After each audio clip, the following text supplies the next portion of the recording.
El sujeto es el súbdito.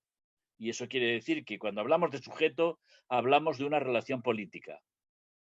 ¿Se entiende? Inevitablemente hablamos de una relación política, porque hablamos de una relación de sumisión, de subordinación. Por eso citaba el otro día el textito del amigo de Montaigne que se llama Etienne de la Boétie, que tiene un trabajo celebérrimo. Este hombre murió muy joven, era súper brillante y Montaigne le llora porque le quería muchísimo. Es Elogio de la servidumbre voluntaria, que no es una historia de sadomaso, vamos a decirlo así en plan broma, ¿no? Sino que para que el poder funcione, para que el sujeto sea un súbdito, tiene que haber una aceptación de quien tiene la autoridad. Porque alguien puede decir, tengo la autoridad, pero si no le sigue nadie, es como el chiste que hacía Lelutier cuando el jefe del ejército dice que me sigan mis valientes y tal, y se da la vuelta y todos le dicen, mi general, buena suerte. O sea, cuando alguien que detenta la autoridad no le sigue nadie, la autoridad se queda en el aire. ¿Se entiende? Por lo tanto, pide que el sujeto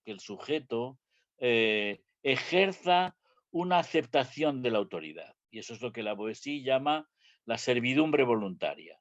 Lo cual no quiere decir que te entregues atado de pies y manos al capricho de un tirano o de una tirana, ¿no? Por más connotaciones que tenga esto con la fabulación de lo que puede ser el amor ciego. Bah. Entonces, esa primera dimensión, como dije, es el sujeto entendido como súbdito, ¿vale? La segunda dimensión que creo que nos ayudaba a nosotros, porque yo la veía muy en relación con los primeros trabajos que hace Lacan para establecer el sujeto de lo inconsciente, ¿de acuerdo? El segundo sujeto no es súbdito en el sentido político, sino es el que se supone que conoce. En latín se dice suppositum cognoscens. Es una palabra heredada de la escolástica, que pasa de la industrialización al consumo, es decir, donde la gente no se define por lo que hace, por en qué trabaja, sino qué tipo de vida lleva, qué consume, qué objetos, qué marcas, qué espacios vitales, qué estilos de vida va elaborando. Eso es la sociedad de consumo. No ir a comprar guacamole también. ¿Se entiende?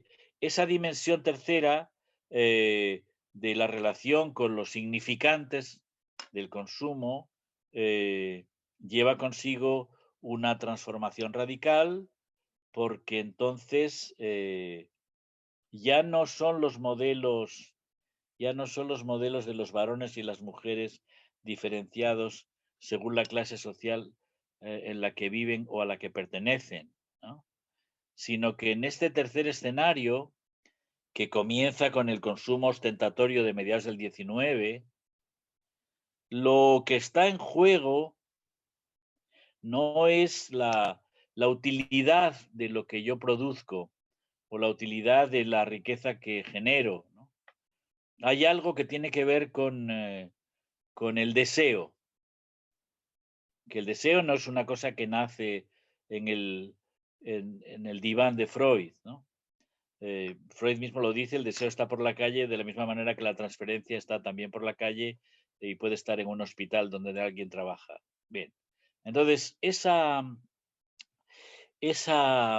idea que a mí me parece que es tan potente es la que hace que en este escenario del consumo, primero del consumo ostentatorio hasta el comienzo del siglo XX y luego del consumo de masas que comienza en Estados Unidos en los años 20 con el Fordismo, etcétera, etcétera, y se consolida después de la Segunda Guerra Mundial eh, con el consumo con el consumo de masas, que es lo que entendemos. Cuando hablamos de sociedad de consumo, generalmente estamos hablando de la sociedad de consumo de masas, ¿no? Eh, bueno, en ese escenario ya no hablamos tanto de una esencia masculina o una esencia femenina, primer modelo, o de una variedad de varones y mujeres que se diferencian según principalmente su ocupación o su trabajo, ¿vale? Sino lo que estamos hablando es de lo masculino y lo femenino como formas de cultura. De tal manera que podemos decir, y esto es para sacarle más puntas si queréis, eh, lo masculino no se superpone con la colectividad de los varones, ni lo femenino se superpone con la colectividad de las mujeres. ¿Se entiende? Lo masculino no se agota en los varones y lo femenino no se agota en las mujeres. ¿Por qué? Porque son rasgos de construcción de estilos de vida que están hechos de manera no ontológica.